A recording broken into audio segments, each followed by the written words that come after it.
ಎಲ್ರಿಗೂ ನಮಸ್ಕಾರ. ಇವತ್ತಿನ ಟಾಪಿಕ್ ಅಡಿನೋಮಯೋಸಿಸ್ ಅಂತಂತಂದರೆ ಎಂಡೋಮೆಟ್ರಿಯಮ್ ತರಹದ tissue when it grows in the walls of the uterus, ಅದನ್ನು ಅಡಿನೋಮಯೋಸಿಸ್ ಅಂತ ಕರೀತಾರೆ. ಯಾವಾಗ ಎಂಡೋಮೆಟ್ರಿಯಮ್ ತರಹದ ಟಿಶ್ಯೂ ಫೆಲೋಪಿಯನ್ ಟ್ಯೂಬ್ಸು ಓವರೀಸ್ ಮೇಲೆಲ್ಲ ಬೆಳೀತಾ ಹೋಗುತ್ತೆ, ಅದನ್ನು ಎಂಡೋಮೆಟ್ರಿಯೋಸಿಸ್ ಅಂತ ಕರೀತಾರೆ. ಅದೇ ಡಿಫ್ರೆನ್ಸು. ಓಕೆ, ಇದು ಎಂಡೋಮೆಟ್ರಿಯೋಸಿಸಲ್ಲಿ ಎಂಡೋಮೆಟ್ರಿಯಮ್ ತರಹದ ಟಿಶ್ಯೂ ಫೆಲೋಪಿಯನ್ ಹೊರಗಡೆ ಬೆಳೆಯುತ್ತೆ. ಓಕೆ, ಆದರೆ ಅಡಿನೋಮಯೋಸಿಸಲ್ಲಿ ವಾಲ್ಸ್ ಆಫ್ ದ ಯೂಟ್ರಸ್ ತುಂಬ ತೆಳ್ಳಗೆ ಪೇಪರ್ ಥರ ಏನಿರೋದಿಲ್ಲ. ನಾರ್ಮಲ್ ನಮ್ಮ ಮನೆ ಗೋಡೆಗಳು ಹೇಗೆ ಥಿಕ್ನೆಸ್ ಇರುತ್ತೆ ಹಾಗೆ ಇಷ್ಟು ದಪ್ಪ ಥಿಕ್ನೆಸ್ ಇರುತ್ತೆ. ಈ ಮಧ್ಯದಲ್ಲಿ ಇರೋ ಏನು ಗ್ಯಾಪ್ ಇದೆ ಅಲ್ಲ, ಇಟ್ಟಿಗೆ ಏನು ಇಟ್ಟಿರ್ತಾರಲ್ವ, ಸೊ ಅಲ್ಲಿ ಬೆಳೆಯುತ್ತೆ ಎಂಡೋಮೆಟ್ರಿಯಮ್ ತರಹದ ಟಿಶ್ಯೂ. ಓಕೆ, ಹೀಗೆ ಬೆಳೆಯೋದ್ರಿಂದ ಇಷ್ಟು ಇರಬೇಕಾಗಿರೋ ಅಂತಹ ಥಿಕ್ನೆಸ್, ಯೂಟ್ರಸ್ನ ವಾಲ್ ಥಿಕ್ನೆಸ್ ಇಷ್ಟು ಇರಬೇಕಾಗಿರೋ ಅಂಥ ಥಿಕ್ನೆಸ್ಸು ಇಷ್ಟು ದಪ್ಪ ಆಗುತ್ತೆ. ಓಕೆ, ಸೊ ಇದರಿಂದ ಏನಾಗುತ್ತೆ, ಇನ್ಸೆನ್ಸಿಟಿವ್ ಆಗುತ್ತೆ, ವೀಕ್ ಆಗುತ್ತೆ ಯೂಟ್ರಸ್ಸು, ಆ್ಯಂಡ್ ಇನ್ಫ್ಲೇಮ್ಡ್ ಅಂತಂತಂದರೆ ದಪ್ಪ ಕಾಣಿಸುತ್ತೆ, ದಪ್ಪ ಆಗುತ್ತೆ. ಇದರಿಂದ ನಮ್ಮ ಪ್ರೆಗ್ನೆನ್ಸಿ ಮೇಲೆ ಹೇಗೆ ಎಫೆಕ್ಟ್ ಆಗುತ್ತೆ ಆ್ಯಂಡ್ ಅಡಿನೋಮಯೋಸಿಸ್ ಇತ್ತು ಅಂತಂತಂದರೆ ಏನೆಲ್ಲ ಸಿಂಪ್ಟಮ್ಸ್ ಇರುತ್ತೆ, ಏನು ಟ್ರೀಟ್ಮೆಂಟ್ ಆಪ್ಷನ್ಸ್ ಇದೆ ಅನ್ನೋದೇ ಇವತ್ತಿನ ವಿಡಿಯೋ. ಮತ್ತೆ ಆಗ್ತಾಡ ನೋಡೋಣ ಬನ್ನಿ.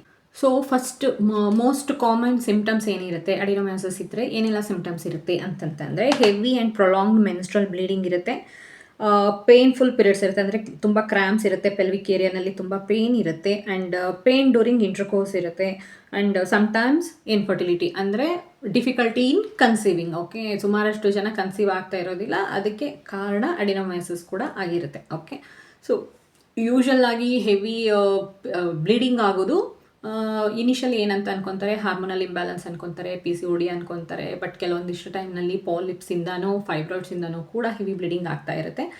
ಯಾವಾಗ ಹೆವಿ ಬ್ಲೀಡಿಂಗ್ ಜೊತೆಗೆ ನಿಮಗೆ ತುಂಬಾ ನೋವು ಆಗ್ತಾ ಇದೆ, ಆವಾಗ ಡಾಕ್ಟ್ರ್ ಹತ್ರ ಹೋಗಬೇಕು. Okay, and pain during intercourse ಇತ್ತು ಅಂತಂದ್ರೂ ಅದನ್ನು ಹೇಳಬೇಕು, ಡಾಕ್ಟರ್ಸಿಗೆ ಹೇಳಿದ್ರೇ ಯಾಕೆ ಆಗ್ತಾ ಇದೆ ಅನ್ನೋದನ್ನು ನೋಡ್ತಾರೆ ಅಟ್ಲೀಸ್ಟ್ ಡಾಕ್ಟರ್. ಓಕೆ, ನೀವು ನಿಮ್ಮಲ್ಲೇ ಇಟ್ಕೊಂಡ್ರಿ ಅಂತಂತಂದರೆ ನಿಮಗೇನೆ ತೊಂದರೆ ಹೊರತು ಯಾರಿಗೂ ಗೊತ್ತಾಗಲ್ಲ, ಯಾರೂ ಬರೋಲ್ಲ ನಿಮಗೆ ಹೆಲ್ಪ್ ಮಾಡೋದಕ್ಕೆ. ಓಕೆ, ನನಗೆ PCOD ಇತ್ತು, ಹಾರ್ಮೋನಲ್ ಇಂಬ್ಯಾಲೆನ್ಸ್ ಇತ್ತು, ಪಾಲಿಪ್ಸ್ ಇತ್ತು. ಸೊ 3 ರೀಸನಿಂದನೂ ನನಗೆ ಹೆವಿ ಬ್ಲೀಡಿಂಗ್ ಆಗ್ತಾ ಇದ್ದಿದ್ದು.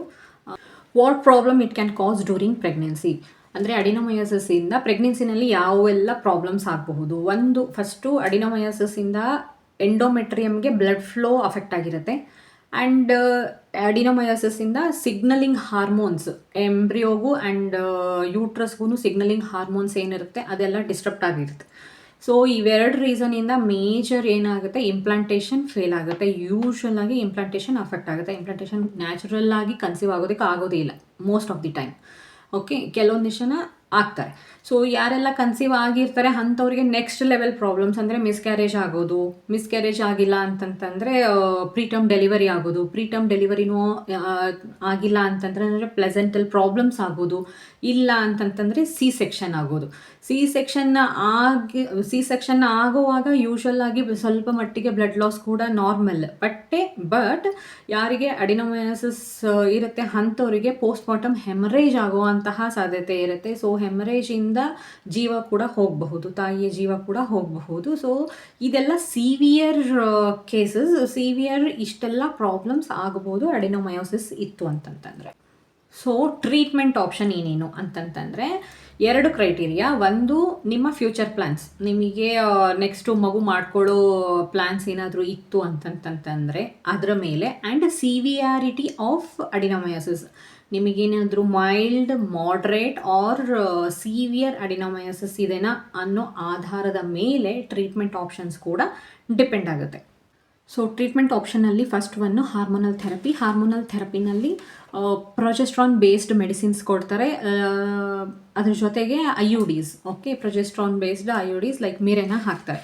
ಇದರಿಂದ ಏನಾಗುತ್ತೆ, ಇನ್ಫ್ಲಮೇಷನ್ ಕಮ್ಮಿ ಆಗುತ್ತೆ, ಬ್ಲಡ್ ಫ್ಲೋ ಇಂಪ್ರೂವ್ ಆಗುತ್ತೆ, ಇದರಿಂದ ಸಿಂಪ್ಟಮ್ಸು ಕಮ್ಮಿ ಆಗುತ್ತೆ. ಅಡಿನೋಮಯೋಸಿಸ್ಸಿಂದ ಏನೆಲ್ಲ ಸಿಂಪ್ಟಮ್ಸ್ ಆಗ್ತಾ ಇರುತ್ತೆ ಲೈಕ್ ಪೇನ್ ಆಗಿರ್ಬೋದು, ಹೆವಿ ಬ್ಲೀಡಿಂಗ್ ಆಗಿರ್ಬೋದು, ಇದೆಲ್ಲ ಕಂಟ್ರೋಲಿಗೆ ಬರುತ್ತೆ, ನಾರ್ಮಲೈಸ್ ಆಗುತ್ತೆ. ನೆಕ್ಸ್ಟು GnRH ಅನಲಾಗ್ಸ್ ಅಂತ. ಇದರಿಂದ ಇದು ಏನು ಮಾಡುತ್ತೆ ಅಂತಂದರೆ ಟೆಂಪ್ರವರಿಲಿ ಈಸ್ಟ್ರೋಜನ್ ಹಾರ್ಮೋನನ್ನು ಕಂಟ್ರೋಲ್ ಮಾಡುತ್ತೆ. ಇದರಿಂದ ಅಡಿನೋಮಯೋಸಿಸ್ ಶ್ರಿಂಕ್ ಆಗುತ್ತೆ. ಸೊ ಈ ಎರಡೂ ಆಪ್ಷನ್ಸ್ ಏನು ಅಂದರೆ ಟೆಂಪ್ರರಿ ಆಪ್ಷನ್ಸ್. ಮೆಡಿಸಿನ್ ಸ್ಟಾಪ್ ಮಾಡಿದ್ಮೇಲೆ ನೀವು ಮತ್ತೆ ಪ್ರೆಗ್ನೆನ್ಸಿಗೆ ಟ್ರೈ ಮಾಡ್ಬೋದು. ಓಕೆ, IUDನೂ ಕೂಡ ಹಾಕಿದ್ರೂ ಲಿಮಿಟೆಡ್ ಟೈಮ್ವರೆಗೂ ಮಾತ್ರ ಹಾಕಿರ್ತಾರೆ. ಅದಾದಮೇಲೆ ತೆಗೆದ್ರೆ ನೀವು ಮತ್ತೆ ಪ್ರೆಗ್ನೆನ್ಸಿಗೆ ಟ್ರೈ ಮಾಡ್ಬೋದು. ಈ JNRA ಚಾನಲ್ ಕೂಡ same thing. Okay, as a permanent solution affected ಪೋರ್ಷನನ್ನು ಆಪ್ರೇಟ್ ಮಾಡಿ ತೆಗಿತಾರೆ. ಓಕೆ, ಸೊ ಇದು ಎಲ್ಲದ್ರ ಜೊತೆಗೆ ಕನ್ಸೀವ್ ಆಗಬೇಕು ಅನ್ನೋದಿತ್ತು ಅಂತಂತಂದರೆ ಅಸಿಸ್ಟೆನ್ಸ್ ಲೈಕ್ ಓವ್ಯುಲೇಷನ್ ಟ್ರ್ಯಾಕಿಂಗ್ ಆಗಿರ್ಬೋದು, IUI ಆಗಿರ್ಬೋದು, IVF ಆಗಿರ್ಬೋದು, ಈ ಥರ ಅಸಿಸ್ಟೆನ್ಸ್ ತೊಗೊಂಡ್ರೆ ಖಂಡಿತವಾಗ್ಲೂ ಕನ್ಸೀವ್ ಆಗಬಹುದು. And at the same time other than this problem ನಿಮ್ಮ ಫರ್ಟೈಲ್ ವಿಂಡೋ ಆಗಿರಬಹುದು ಆ್ಯಂಡ್ ಎಗ್ ಹೆಲ್ತ್ ಆಗಿರಬಹುದು, ಹಸ್ಬೆಂಡ್ನ ಫುಲ್ ಫ್ಯಾಕ್ಟರ್, ಮೇಲ್ ಫ್ಯಾಕ್ಟರ್ ಏನಂತಂದರೆ ಸ್ಪರ್ಮ್ ಕ್ವಾಲಿಟಿ ಆಗಿರಬಹುದು, ಕ್ವಾಂಟಿಟಿ ಆಗಿರಬಹುದು, ಅವ್ರ ಕಡೆಯಿಂದನೂ ಎಲ್ಲ ಸರಿಯಾಗಿತ್ತು, ನಿಮ್ಮ ಕಡೆಯೂ ಎಗ್ ಎಲ್ಲ ಚೆನ್ನಾಗಿತ್ತು ಅಂತಂತಂದರೆ ಖಂಡಿತವಾಗ್ಲೂ ಕನ್ಸೀವ್ ಆಗಬಹುದು.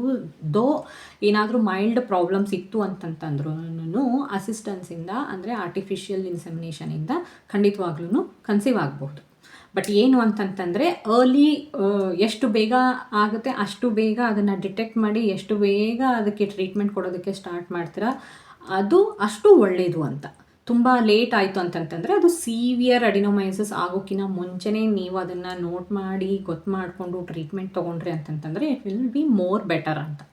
ಇದು ಯಾಕಾಗುತ್ತೆ, ಅಡಿನೋಮೈಸಿಸ್ ಯಾಕಾಗುತ್ತೆ? It's not because of you, it's not because of your lifestyle or something you did wrong ಅಂತ. ನೀವೇನೋ ಮಾಡಿ ಅಥವಾ ನೀವೇನೋ ತಿಂದು ನಿಮ್ಮ ಲೈಫ್ ಸ್ಟೈಲಿಂದ ಅಡಿನೋಮೈಸಿಸ್ ಆಗಿರುತ್ತೆ ಅಂತಲ್ಲ. ಮೋಸ್ಟ್ ಆಫ್ ದಿ ಟೈಮು ಇದು ಈಸ್ಟ್ರೋಜನ್ ಇನ್ಫ್ಲೂಯೆನ್ಸಿಂದ ಆಗುತ್ತೆ. ಅದನ್ನು ಬಿಟ್ಟರೆ ಕೆಲವೊಂದಿಷ್ಟು ಜನಕ್ಕೆ ರೆಟ್ರೋಗ್ರೇಡ್ ಮೆನ್ಸ್ಟ್ರಲ್ ಫ್ಲೋ ಅಂತ ಆಗುತ್ತೆ. ಅಂದರೆ ಮೆನ್ಸ್ಟ್ರಲ್ ಫ್ಲೋ ಹೀಗೆ ಕೆಳಗಡೆ ಬರಬೇಕಾಗಿರುವಂಥ ಮೆನ್ಸ್ಟ್ರಲ್ ಬ್ಲಡ್ ಉಲ್ಟಾ ಫ್ಲೋ ಆಗ್ತಾ ಇರುತ್ತೆ ಕೆಲವೊಂದಿಷ್ಟು ಜನದಲ್ಲಿ. ಸೊ ಅದರಿಂದ ಕೂಡ ಆಗಿರಬಹುದು. ಇಲ್ಲ ಜೆನೆಟಿಕ್ಸ್ ಅಂದರೆ ನಿಮ್ಮ ಜೀನ್ಸಲ್ಲೇ ನಿಮ್ಮ ಫ್ಯಾಮಿಲಿ ಟ್ರೀನಲ್ಲಿನೇ ಅಡಿನೋಮೈಸಿಸ್ ಇದ್ದಿರಬಹುದು, ಇದರಿಂದ ಆಗಿರ್ಬೋದು. ಅಥವಾ ನಿಮ್ಮ ಇಮ್ಯೂನ್ ಸಿಸ್ಟಮ್ಮೇ ವೀಕ್ ಇರಬಹುದು, ಅಥವಾ ಇಂಜುರಿ ಲೈಕ್ ಚೈಲ್ಡ್ ಬರ್ತ್ ಟೈಮಲ್ಲೂ ನಿಮ್ಮ ಬಾಡಿ ಪಾರ್ಟ್ಸ್ ಎಲ್ಲ ಪೂರ್ತಿ ಗೋಯಿಂದ ಆಗಿರುತ್ತೆ. ಸೊ ಅಂಥ ಟೈಮಲ್ಲಿ ಯೂಟ್ರಸಿಗೆ ಏನಾದರೂ ಪೆಟ್ಟು ಬಿದ್ದಿರಬಹುದು, C-ಸೆಕ್ಷನ್ ಟೈಮಲ್ಲಿ ಏನಾದ್ರೂ ಡ್ಯಾಮೇಜ್ ಆಗಿರಬಹುದು, ಅಥವಾ ಫೈಬ್ರಾಯ್ಡ್ ರಿಮೂವಲ್ ಅಥವಾ DNC. ಸೊ ಈ ಥರ ಯಾವುದೇ ಪೆಲ್ವಿಕ್ ಏರಿಯಾನಲ್ಲಿ ಆಗುವಂತಹ ಯಾವುದೇ ಒಂದು ಆಪರೇಷನ್ ಟೈಮಲ್ಲಿ ಯೂಟ್ರಸಿಗೆ ಪೆಟ್ಟು ಬಿದ್ದು ಅದರಿಂದ ಆಗಿರಬಹುದು. ಓಕೆ, ಅಥವಾ ಬೈ ಬರ್ತೆ ನಿಮ್ಮ ಎಂಡೋಮೆಟ್ರಿಯಮ್ ಟಿಶ್ಯೂ ಮಿಸ್ಪ್ಲೇಸ್ ಆಗಿರಬಹುದು. ಗರ್ಭಾಶಯದ ಒಳಗಡೆ ಇರುವಂಥದ್ದು ಗರ್ಭಾಶಯದ ವಾಲ್ಸಲ್ಲಿ ಪ್ಲಾಂಟ್ ಆಗಿರ್ಬೋದು, ಅಲ್ಲಿ ಗ್ರೋ ಆಗೋಕ್ಕೆ ಸ್ಟಾರ್ಟ್ ಆಗಿರಬಹುದು. ಸೊ ಯು ನೆವರ್ ನೋ, ಯಾವುದು ಬೇಕಾದ್ರೂ ಆಗಿರಬಹುದು. ಇಟ್ಸ್ ನಾಟ್ ಬಿಕಾಸ್ ಆಫ್ ನೀವು ಯಾರಾದರೂ ಬೇಕು ಅಂತ ತಮಗೆ ತಾವೇ ಮಾಡ್ಕೊತಾರಾ? ಇಲ್ಲ. Okay, don't be guilty about it. Miracle ಏನು ಅಂತಂತಂದರೆ ಸಿವಿಯರ್ ಅಡಿನೋಮೈಸಿಸ್ ಇದ್ದು ಅಂಥವರು ಕೆಲವೊಂದಿಷ್ಟು ಜನ ಈಸಿಯಾಗಿ ಕನ್ಸೀವ್ ಆಗಿರ್ತಾರೆ. ಕೆಲವೊಂದಿಷ್ಟು ಜನ ಮೈಲ್ಡ್ ಅಡಿನೋಮೈಸಿಸ್ ಇದ್ದೂ ಸುಮಾರು ವರ್ಷದವರೆಗೂ ಕಷ್ಟಪಡ್ತಾರೆ ಕನ್ಸೀವ್ ಆಗೋದಕ್ಕೆ. Okay, completely depends on you people. Okay, ಯಾರು ಏನು ಮಾಡೋದಕ್ಕಾಗೋದಿಲ್ಲ. ನಿಮಗೆ ಏನು ಅಂತ ಬರೋದಿರುತ್ತೆ ಅದೇ. ಓಕೆ, ಯಾರು ಏನು ಚೇಂಜ್ ಮಾಡೋದಕ್ಕಾಗೋದಿಲ್ಲ. ಅಡಿನೋಮೈಸಿಸ್ ಬಗ್ಗೆ ಮತ್ತೇನಾದರೂ ಡೌಟ್ಸ್ ಇತ್ತು ಅಂತಂತಂದರೆ ಕಮೆಂಟ್ ಬಾಕ್ಸಲ್ಲಿ ತಿಳಿಸಿ, ಖಂಡಿತವಾಗ್ಲೂ ಉತ್ತರ ಕೊಡೋದಕ್ಕೆ ಟ್ರೈ ಮಾಡ್ತೀನಿ. ಆ್ಯಂಡ್ ಈ ವಿಡಿಯೋ ನಿಮಗೆ ಇನ್ಫಾರ್ಮೇಟಿವ್ ಅಂತ ಅನ್ನಿಸ್ತಂದ್ರೆ ಲೈಕ್ ಮಾಡಿ, ಕಮೆಂಟ್ ಮಾಡಿ ಆ್ಯಂಡ್ ಶೇರ್ ಮಾಡಿ. ಆ್ಯಂಡ್ ನನ್ನ ಚಾನಲ್ನ ಸಬ್ಸ್ಕ್ರೈಬ್ ಕೂಡ ಮಾಡಿ. ಧನ್ಯವಾದ.